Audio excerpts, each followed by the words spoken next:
Bismillahirrahmanirrahim. Assalamualaikum warahmatullahi wabarakatuh. Alhamdulillahi rabbil alamin. Nahmaduhu wa nasta'inuhu nastaghfiruhu wa natubu ilaih. Na'udzu billahi min shururi anfusina wa sayyiati a'malina. May yahdihillahu fahuwal muhtadi wa may yudlilhu fa ulaika humul khasirun. Asyhadu an la ilaha illallah wahdahu la syarika lah wa asyhadu anna Muhammadan abduhu wa rasuluhu sallallahu alaihi wasallam la nabiyya ba'dah. Kaum muslimin, hamba Allah yang mulia, kita bersyukur pada Allah Subhanahu wa taala. Kita perbanyak kalimat alhamdulillahirabbil alamin. Berangkat dari keyakinan kita bahawa Allah yang menciptakan kita, Allah yang memenuhi kebutuhan kita, Allah yang menjaga kita. Berangkat dari keimanan bahawa semua kejadian, semua peristiwa apapun terjadi kerana Allah izinkan. Dan orang yang beriman sangat yakin bahawa asal dirinya beriman, asal dirinya bertakwa, maka tidak ada kejadian buruk. Yang ada mungkin kejadian yang zahirnya buruk, tapi sejatinya Allah sedang memberikan kebaikan. Bagi orang beriman, sakit adalah ada amal, yaitu dia berpeluang mendapatkan pahala sabar, berpeluang dihapus dosa-dosanya dan dinaikkan derajatnya. Apapun model musibah, bagi orang beriman, dia yakini dengan keyakinan seperti ini. Ketika ada kehilangan, ketika ada yang luput, ada yang gagal, orang beriman percaya, kenapa hilang? Karena Allah ingin mengganti dengan yang lebih baik. Kenapa gagal? Karena Allah ingin mengalihkan kepada sesuatu yang lebih afdal. Karena itu maka orang beriman selalu bersyukur dalam kondisi dan situasi bagaimanapun. Salawat dan salam untuk Nabi kita, tauladan kita Nabi Muhammad sallallahu alaihi wasallam. Selain daripada kita mengucapkan alhamdulillah, syukur pada Allah Subhanahu wa taala, kalimah-kalimah ini kita rutinkan, kita perbanyak. Kita juga seyogyanya merutinkan ucapkan salawat untuk Nabi kita Nabi Muhammad sallallahu alaihi wasallam. Target kita adalah kalimat salawat yang kita ucapkan dengan tulus, kita ulang-ulang berkali-kali dalam hari dan keseharian kita. Kita ingin itu menumbuhkan, selain dari kita dapat pahala insya-Allah, menumbuhkan cinta kita pada beliau. Dan cinta pada beliau ini modal untuk bisa bersama beliau di surga. Kenapa? Karena beliau bersabda, al-mar'u ma'a man ahabba. Bahwa nanti seseorang di surga itu akan dikumpulkan bersama orang yang dicintainya. Kalau kita ingin bersama Rasulullah SAW dengan mengandalkan amalan, rasanya jauh, bagaikan langit dan bumi. Pahala dan ibadah beliau, ketaatan beliau, enggak mungkin kita bisa samai. Bagaimana salat-salat wajibnya, bagaimana ibadah-ibadah sunatnya, bagaimana kebaikan hatinya, bagaimana perjuangannya. Sungguh luar biasa apa yang beliau lakukan. Kita apalah, kita siapalah. Jadi kalau amalan yang kita jadikan andalan untuk bersama beliau di surga, rasanya nyaris kita tidak punya peluang. Tapi alhamdulillah beliau memberikan kabar gembira. Rasa cinta kita yang tulus pada seseorang, insya Allah membuat kita akan bersamanya nanti di surga.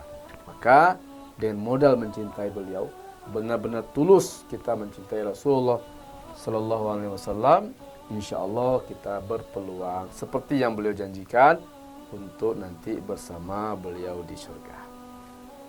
Bapak Ibu kaum muslimin, hamba Allah yang mulia, hari-hari ini sejak beberapa bulan yang lalu, mungkin juga beberapa bulan ke depan, kita bukan cuma kita, dunia katakanlah dihantui oleh wabah COVID-19. Dihantui oleh was-was seandainya itu menimpa dirinya atau keluarganya atau orang-orang yang dicintainya, sebagaimana sudah menimpa ribuan orang lainnya, dan sebahagian sudah menewaskan juga ribuan jumlahnya. Bukan cuma di negeri kita, tapi di negeri-negeri di belahan dunia lainnya. Hampir Tidak ada tempat di mana orang bisa menyatakan dirinya aman, benar-benar 100% aman, tidak berpotensi untuk terkena musibah ini. Ada ketakutan, lalu ada kecemasan. Buktinya apa? Ada kepanikan. Buktinya apa? Ada gulat-gulat wajah ketakutan. Tetapi mungkin yang penting bagi kita adalah apa arti semuanya ini? Kenapa mesti takut? Kenapa ada kecemasan? Kaum muslimin hamba Allah yang mulia ini membuktikan sebenarnya bahwa memang manusia, termasuk kita, takut mati. Ini juga membuktikan bahwa kita mungkin memang tidak siap mati. Karena yang ditakutkan dari virus corona adalah ternyata dia selain dari menyebar dengan cepat, ternyata juga membunuh juga sangat cepat. Ada orang masuk pagi, sorenya meninggal. Ada masuk hari ini, 2 hari kemudian meninggal. Begitu. Dan itu kita lihat, kita dengar, kita tonton di media-media. Sehingga wajar ada ketakutan yang juga mewabah. Mungkin yang meninggal oleh corona jumlahnya banyak, dan yang meninggal oleh ketakutan karena corona ini juga tidak kalah banyaknya. Jadi kita memang takut mati, akui saja. Kita mungkin tidak siap mati.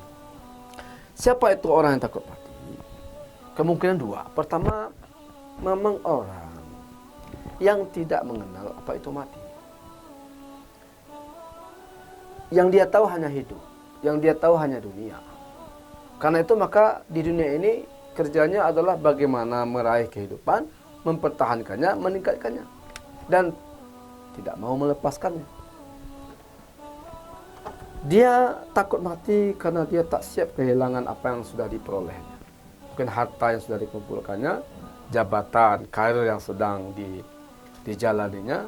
Mungkin dia juga tidak mau kehilangan, berpisah dengan anak-anaknya dan keluarganya. Sementara setelah kematian, sebagian orang tidak tahu apa yang terjadi. Orang-orang tidak beragama bahkan mengatakan memang hidup inilah satu-satunya kehidupan. Maka dia tidak siap kehilangan kehidupan satu-satunya. Karena dia tidak percaya bahwa ada kehidupan setelah mati. Maka orang ini takut mati. Karena hidup ini baginya segalanya dan kematian pemutus segalanya itu. Dan dia tidak akan ada lagi peluang. Dan dia tidak meyakini ada di akhirat.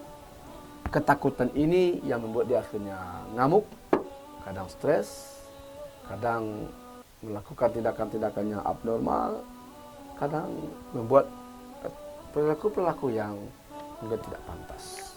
Berteriak-teriak, menjerit-jerit, tapi dia nggak mengerti mau berteriak sama siapa, lalu menjerit pada siapa, karena dia tidak beragama. Nah, bagi sebahagian yang lain, dan ini adalah orang-orang beragama, termasuk kita pasti juga takut mati. Kenapa? Kita akui saja, kita takut mati justru karena kita tahu, kita pernah mempelajari bahwa setelah kematian ini ada kehidupan lagi. Kita takut mati karena kita tidak siap untuk mati dan untuk masuk ke kehidupan yang setelah mati. Kita belajar bahwa hidup sesudah mati, yaitu di akhirat, itu ditentukan oleh hidup sebelum mati di dunia. Kita mau jadi apa di akhirat, mau mendapatkan apa, mendapatkan berapa, mau tinggal di mana, itu penentuannya adalah sekarang ketika hidup di dunia. Nah, ketika hidup di dunia ini kita tidak gunakan untuk katakanlah melakukan perbuatan-perbuatan dan amal-amal yang berpengaruh pada akhirat kita barangkali menyadari ibadah belum seberapa, ketaatan tidak maksimal, bahkan mungkin dosa-dosa dan maksiatnya banyak. Sehingga kalau kita mati sekarang, kita sadar bahwa nanti akhirat kita terancam. Karena amal kita sedikit, kalau kita mati sekarang berarti di akhirat kita akan menderita. Karena maksiat kita banyak, kalau kita mati sekarang berarti kita tidak berpeluang masuk surga. Itu yang membuat kita takut. Bahwa kita memang belum siap hari ini. Nah, lalu di mana? Di mana perbedaannya? Kalau orang takut mati karena dia tidak ingin kehilangan dunia, maka ini biasanya ketakutan dia tidak membuat dia berubah menjadi lebih baik. Dia hanya teriak, dia hanya stres, lalu berusaha mencari segala obat, segala cara agar dia tidak jadi mati. Kenapa? Dia ingin mempertahankan kehidupannya. Bagi orang yang tidak siap mati karena dia sadar amalnya nggak seberapa, mungkin dia faham bahwa maksiatnya mungkin sangat banyak, dan kalau dia mati sekarang, dia sudah membayangkan bagaimana nasibnya nanti di akhirat. Nah, perasaan takut mati dan tidak siap mati seperti ini sebenarnya bagus. Kalau kita sadar kita belum maksimal ibadahnya, dan kalau kita mengakui bahwa maksiat kita ternyata selama ini sangat banyak, belum sempat taubat, sedangkan mati menghantui kita, maka ketakutan akan corona atau kematian oleh corona harusnya membuat kita segera berbenah. Kalau memang merasa ibadah belum seberapa, sekarang saatnya, mumpung kita ditunjukkan oleh fakta-fakta tentang kematian dari hari ke hari, kemarin si A, sebelumnya si B, sebelumnya si C, mungkin besok kita. Nah, kalau ini yang kita bayangkan, maka ketakutan pada kematian oleh wabah apapun termasuk corona harus membuat seorang mukmin segera tanpa menunda-nunda mengerjakan ibadah yang menjadi kewajibannya. Alhamdulillah kalau ditambah dengan hal-hal yang sunat, itu bonus untuknya. Selanjutnya atau bersamaan dengan itu, segera bertaubat, segera minta ampun. Kalau dia merasa ada kesalahan sama orang, segera minta maaf. Kalau dia merasa ada hutang piutang, segera dibayarkan. Kalau dia merasa ada hal-hal yang belum dituntaskan, segera tuntaskan. Kenapa? Ternyata kematian sangat dekat. Jadi ketakutan akan kematian, ketakutan akan corona, alhamdulillah berhasil membuat sebagian orang menjadi lebih baik. Dia bertaubat, dia berbenah, dia segera mengisi hari-harinya dengan kebaikan.